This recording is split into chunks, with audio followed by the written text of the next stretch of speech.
impedir uma igreja de crescer, sobre aquilo que pode detonar uma igreja.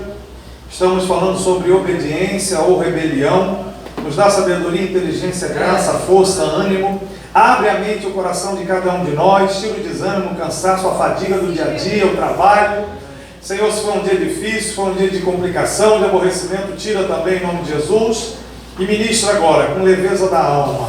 Abre o coração, a mente de cada um para que absorva tudo que o Senhor preparou para essa noite.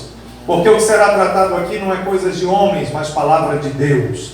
Palavra de Deus que não volta vazia. Palavra de Deus que tem a mágica de transformar o ânimo, de curar as feridas da alma, de melhorar a imagem e a força da mente, de consolidar e fortalecer, Senhor, o coração. É a Tua palavra, a palavra do Senhor.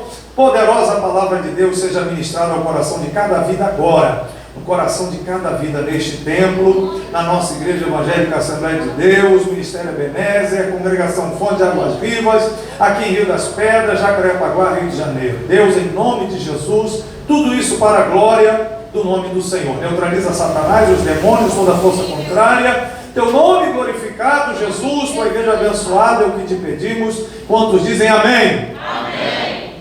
O que pode impedir uma igreja de crescer ou o que pode detonar uma igreja local? Nós estamos dentro da ideia de rebelião, de desobediência. Deus implantou o seu reino no universo, e o reino de Deus é o reino da obediência. Terminamos com isso aqui semana passada. Quem ler a Bíblia e ora todo dia, não vive na desobediência ou no pecado. Hoje, a gente entra num ponto mais pesado, mais teológico, mais profundo, mais terrível, mas é algo que não pode passar despercebido em igreja nenhuma, na vida de crente nenhum. O diabo é o rei da desobediência, Lúcifer é o rei da rebelião. Pense numa pessoa ruim, pense numa pessoa desobediente e rebelde, é o diabo, é o Satanás. Sangue de Jesus o repreenda. E ele quer implantar esse reino de ruindade, de desobediência, de anarquia, de falta de obediência a pai e mãe, autoridades, a Deus e a sua palavra. Mas nós somos a igreja, a coluna da verdade. A gente está aqui para combater isso. Focando na questão de igreja, leiam por favor o que diz aqui. 1, 2, 3. Porque existem tantos ministérios dissolvidos, bagaçado, acabado. O que mais? Porque tantas confusões nas lideranças das igrejas.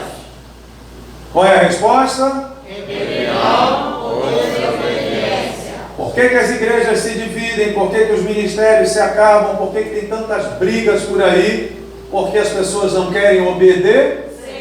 Se todos fossem obedientes, as coisas funcionariam, sim ou não? Sim.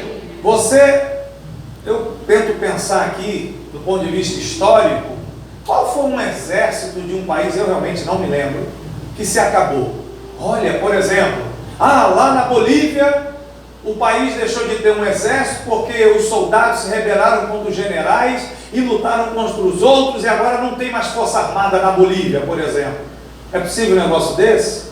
Jamais. Você nunca vai ver a marinha, ou o exército, ou a aeronáutica se dividindo, se acabando. Porque se um soldado disser, eu não obedeço capitão nenhum, o que acontece com o soldado? 2, detimento e depois cadeia. Aí, vai detido ou vai para a cadeia dura. E na pior das hipóteses, ele é expulso da corporação. Mas todo exército se mantém coeso, se mantém forte e firme, porque está baseado em duas coisas: hierarquia e disciplina. Hierarquia e disciplina. Porque quando a pessoa vai servir o exército, rala, de pé 1, 2, sentado no poio, rola no chão, bota a cara na lama, agacha e pula, passa debaixo da seca, rasga, cai de novo, mergulha de novo, levanta, o cara fica doido, o cara é massacrado até ele perder o querer dele, até ele perder o eu dele. Ele é massacrado até quando ele ouviu uma pica, está obedecendo. Porque não se admite haver, num grupo de homens, e se estourar uma guerra, esses caras têm que estar unidos, porque eles vão combater o inimigo. Um exército não pode ter minimamente nenhuma desunião, porque se esse grupo de soldados estiver desunido e for para a guerra, o que acontece com eles? Eles morrem. Eles não perdem só a guerra, não. Eles morrem. O que mantém um exército vitorioso é hierarquia e disciplina. Se houver um elo fraco, se houver alguém querendo causar um motim, uma rebelião dentro daquele grupo, daquele quartel, aquele quartel se acaba. Se não houver unidade, se não houver concordância, se não houver obediência, nenhum exército subsiste. Nenhum exército subsiste. Olhando para o reino dos céus, a Bíblia diz que um querubim, dos 5 que Deus fez 5 querubins. Hoje só existem 4, nos 4 cantos da terra. São os seres que tanto Daniel como Ezequiel viram, e Apocalipse João também viu. Um com o rosto de águia, outro com o rosto de leão, outro com o rosto de um homem, outro com o rosto de um boi. 4 querubins, mas eram 5. Esse 5º querubim, que era o mais importante, tomava conta do primeiro Éden. E segundo uma linha teológica, você vai encontrar isso no Palestras de Teologia, o autor é Henry Clarence. Ele diz que o Lúcifer tomava conta da terra antes de Adão e Eva existirem, e ele era o querubim mais bonito, mais importante. A gente vai ver esse texto hoje aqui. E de repente ele pensou: não, isso aqui não é suficiente para mim, eu sou muito bom, eu não posso ser apenas o líder desse planeta. Eu mereço ter meu trono do lado do chefe. Por que eu sou um subchefe? Meu trono tem que estar do lado do chefe. Eu sou um querubim ungido para guardar. Uma injustiça eu estar nessa posição. Eu mereço uma posição muito maior. E aí trouxe esse abalo todo de hierarquia e disciplina nos céus, em que um querubim, um anjo tão importante, se rebelou contra Deus e virou o diabo. E o poder de influência dele foi tão grande, que ele ainda conseguiu no bico, no papo, arrastar quanto? É muito anjo. O salmista diz que os anjos são milhões e milhões de milhares. Então, quantos anjos viraram demônios? Quantos anjos foram atrás dessa sedição, desse motim, dessa rebelião de Satanás? Quantos? Dá nem para contar. Então ele era realmente um querubim, um anjo muito importante, com uma influência muito grande, muito bom de lábia, e ele enganou e levou 1/3 dos anjos com ele na rebelião dele, porque ele simplesmente não estava satisfeito, achava que ele merecia muito mais, né? Sangue de Jesus tem poder. E isso que aconteceu no reino dos céus se repete numa empresa, se repete em igrejas, se repete num time de futebol, né? Você vê um time de futebol que está jogando certinho, ganhando tudo, de repente dos jogadores se acha o besta. Bom, aqui sou eu. Esse time aqui só ganha porque eu faço o gol. Dividir o grupo, o time começa a perder. Porque Jesus disse que o reino dividido não subsiste. Se não houver unidade, nenhum grupo consegue avançar. Então, repito, quem está por trás de toda divisão, de toda rebelião, é aquele que causou a primeira da história do universo, que é o diabo. Diga: a poder no sangue de Jesus. A poder no sangue de Jesus. Vamos ler sobre isso. 1, 2, 3. O querubim, Satanás, quando tentou usurpar a autoridade de Deus, e assim se tornou um adversário de Deus. que mais? Foi a rebeldia que provocou a queda de Satanás. Satanás, essa palavra significa adversário. Então esse querubim decidiu se tornar adversário do Criador, daquele que o criou. Até hoje existe tanto debate teológico, há mais de 2000 anos, por que Deus deixou isso acontecer, e a origem do pecado, se Deus criou o diabo, já sabia que ele ia pecar e tal. Isso aí a gente discute mais para frente, é discussão de seminário teológico. Mas o mais importante é que o diabo decidiu se tornar inimigo de Deus. Ele não estava satisfeito com a posição dele no reino, ele achou que merecia um cargo maior, ele achou que merecia um destaque maior, e ele não quis tomar apenas a autoridade de Deus, ele quis se tornar igual a Deus. Ele quis se tornar igual a Deus. Qual foi a proposta que esse mesmo diabo fez para Eva? Mulher, come desse fruto. Você só conhece o que é bom, Deus está escondendo de você o que é mal. Mas no dia que você comer desse fruto, você vai conhecer o bem e o mal. E fazendo isso, você será o quê? Você será o quê? Igual a Deus. O que nasceu no coração do diabo? Que ele queria ser igual a Deus. Qual foi a proposta que ele fez para Eva? A mesma proposta. Desobedece, porque você será igual a Deus. Deus, ele está escondendo de você uma coisa boa, que é o mal. Você não sabe o que é ruim. Um dia que você aprendeu o que é ruim, como o ruim é bom. Ah, que mentira mesmo, né? Isso que é o pai da mentira. Se é ruim, não pode ser bom. Se é ruim, é ruim. Mas se você conhecer o ruim é melhor do que o bom. Come desse fruto proibido, que você vai conhecer os dois lados, o bem e o mal. Come! E além de desfrutar do mal que você ainda não conhece, você será igual a Deus. Aí a Eva encheu igual a pavor, igual um pavão. Eu vou ficar igual a Deus. Esse Deus grandão que criou os céus e a terra, eu vou ficar igual a Ele? Na hora ela se encheu de vaidade. E a conversa dela com Adão deve ter sido mesmo. Eu bem, come que você vai ficar igual a Deus. Opa, eu já estou comendo. A ideia de ser igual a Deus é a ideia de não querer aceitar a posição que Deus colocou. Muita arrogância e muita vaidade que nasceu no coração desse querubim, e a origem do pecado é o eu, é o egoísmo, é a vaidade, é o orgulho, e foi isso que ele passou para Eva, pelo menos tentou. Por isso que num filme antigo e terrível chamado Advogado do Diabo, no final do filme, como o advogado, que era o Keanu Reeves, começa a entender toda a maldade que o diabo tinha feito na vida dele, que ele perdeu a esposa e tal, no final o diabo consegue de novo pegar ele e dizer assim: vaidade é o meu pecado predileto. Porque quando você decide que o teu eu é mais importante do que a Bíblia, você não obedece mais a Deus. Você não obedece mais a Deus. Trazendo isso de uma forma mais simples. Um filho, seu filho, sua filha, ou você que tem pai e mãe. Seu pai diz: não faça tal coisa. Aí você, puxa, meu pai falou para eu não fazer isso, deve ser para o meu bem, vou obedecer. Beleza. Mas quando no seu coração você diz assim: por que eu vou ter que obedecer isso que meu pai está falando? Não, quem manda na minha vida sou eu. Eu vou fazer do jeito que eu achar que eu devo fazer. Pronto. Começa sempre assim. Quando você não aceita a ordem do seu pai e quer botar o seu eu em primeiro lugar, é onde surge todo tipo de rebelião, todo tipo de vaidade, todo tipo de orgulho, todo tipo de pecado. Bom, o diabo querendo ser igual a Deus. Onde é que a Bíblia fala sobre isso? Isaías 14.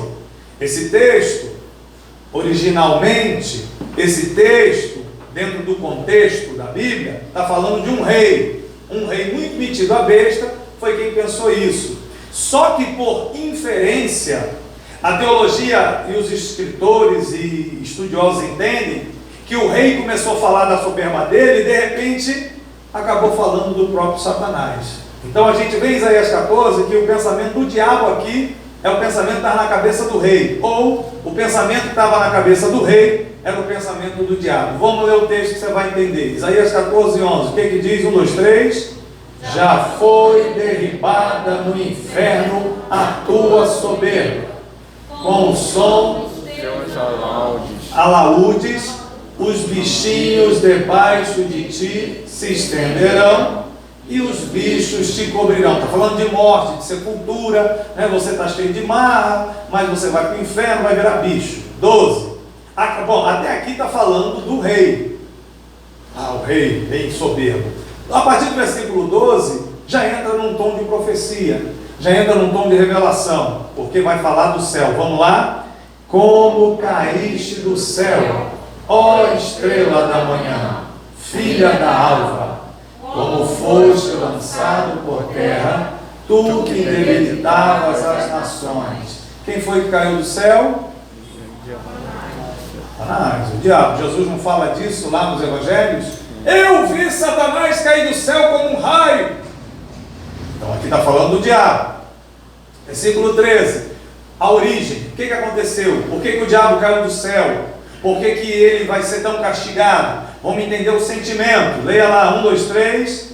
E tu dizias no teu coração: eu subirei ao céu, e acima das estrelas Deus, exaltarei o meu trono, e no monte da congregação me assentarei da banda dos lados do norte. O que mais você vai fazer? Subirei acima das mais altas nuvens e serei semelhante ao Altíssimo.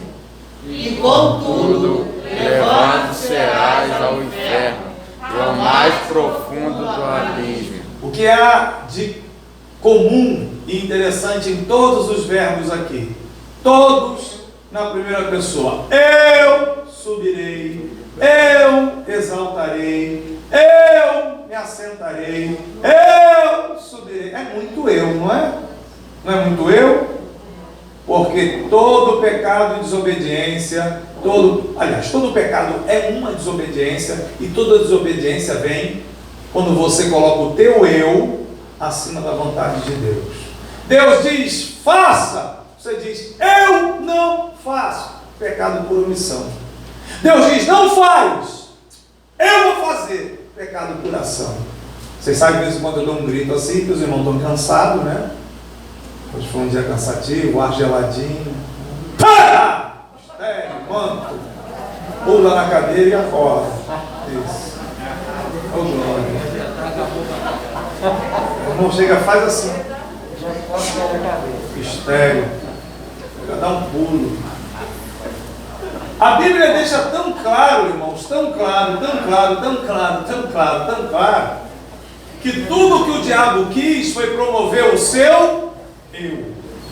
Nós somos crentes porque Jesus teve pena de nós, misericórdia de nós, olhou para a nossa vida miserável, decidiu nos salvar, derramando até a última gota do sangue que tinha, perdoou os nossos pecados, apagou o nosso passado, botou o nosso nome no livro da vida, botou o Espírito Santo dentro de nós. Jesus tão bonzinho, nos ajudou tanto.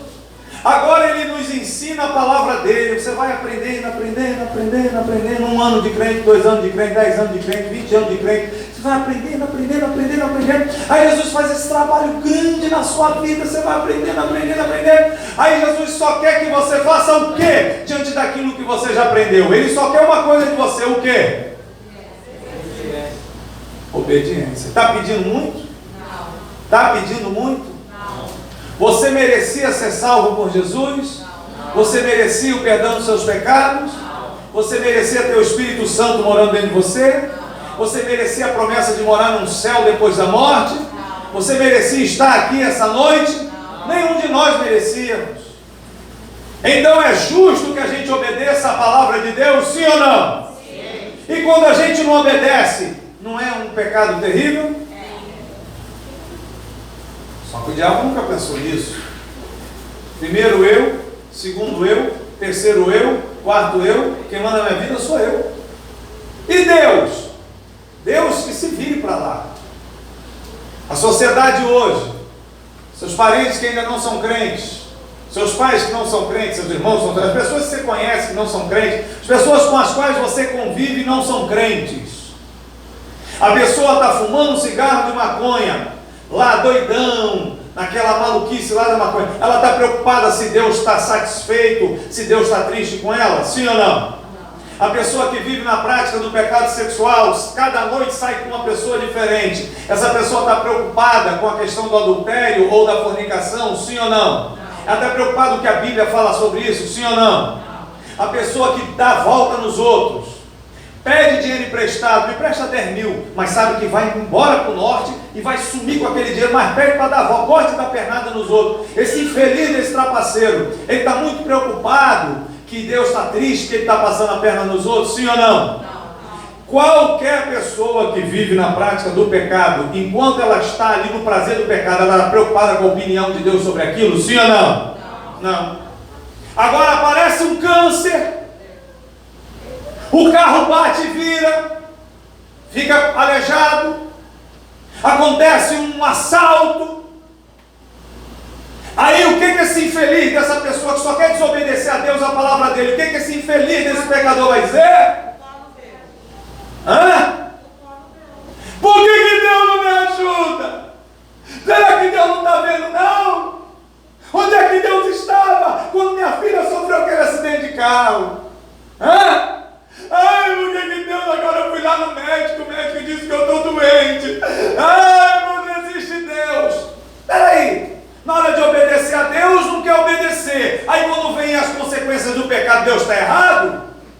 Está certo isso, irmãos? Não. É justo isso? Não. Por isso a Bíblia diz: de que se queixa o homem? Seus próprios pecados. Queixa dos seus erros, irmão, queixa dos seus pecados, queixa das besteiras que você faz, porque Deus não tem culpa disso.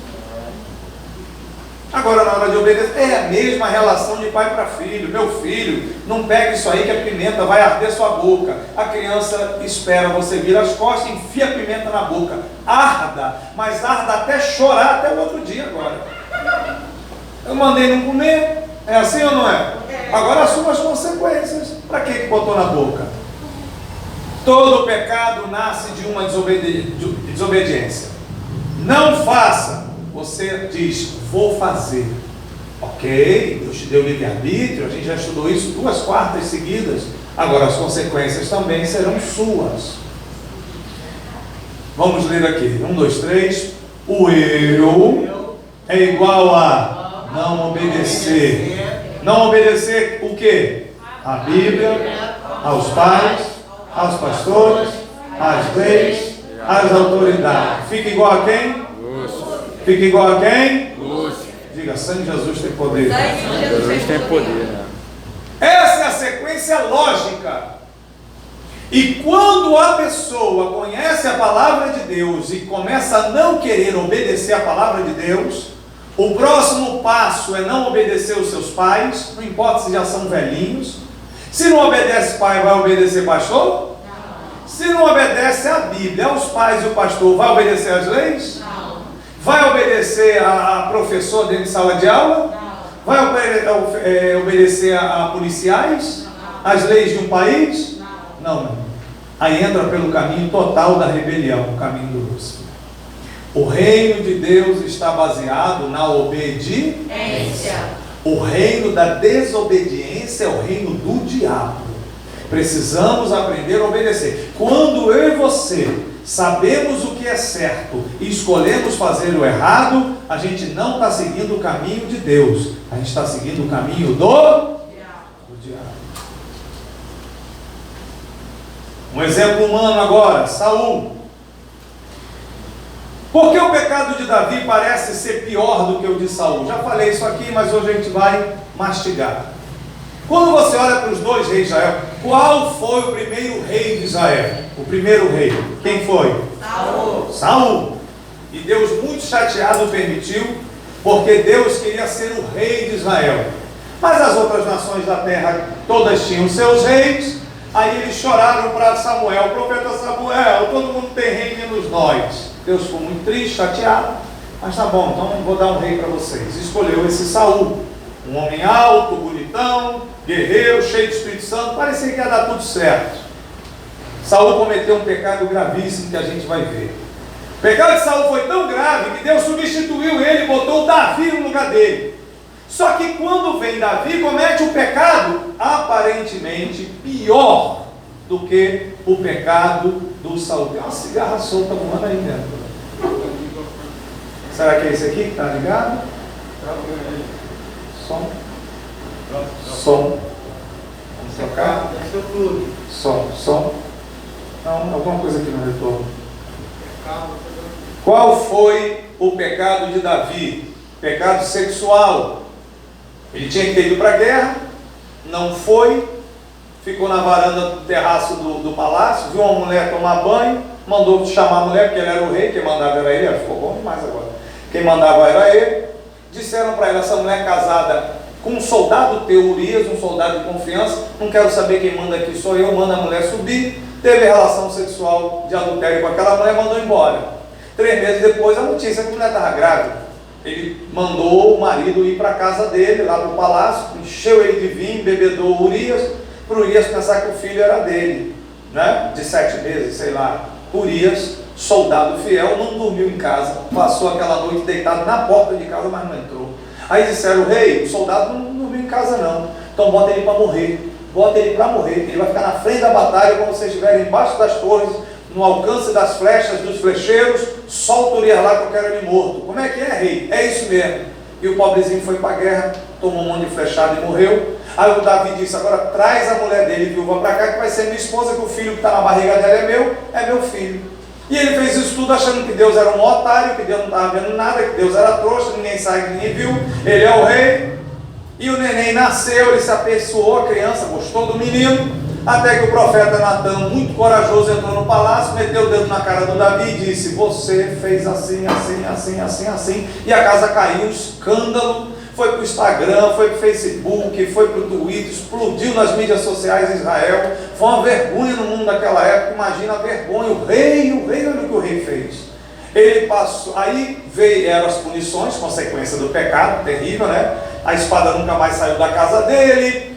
Ele viveu 13 anos de inferno familiar. A criança morreu, Deus matou, ele jejuou 7 dias para Deus não mandar o bebezinho, que ele tinha se afeiçoado o bebezinho, mas Deus matou aquele bebezinho. Enfim, todo pecado terrível traz consequências. O pecado feio manchou a biografia. Davi era um homem segundo o coração de Deus.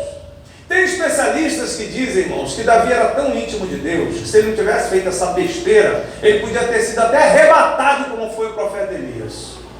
Mas pecou um pecado horroroso, adulterou, mandou matar o marido, tomou a esposa para ele. Terrível, terrível, terrível. Aí você vê a história dos dois reis. Quem fez o maior pecado, o Davi ou Saul? A lógica foi o Davi. Olha o que ele fez, pecador miserável, pecado sexual e crime hediondo, ainda mandou matar.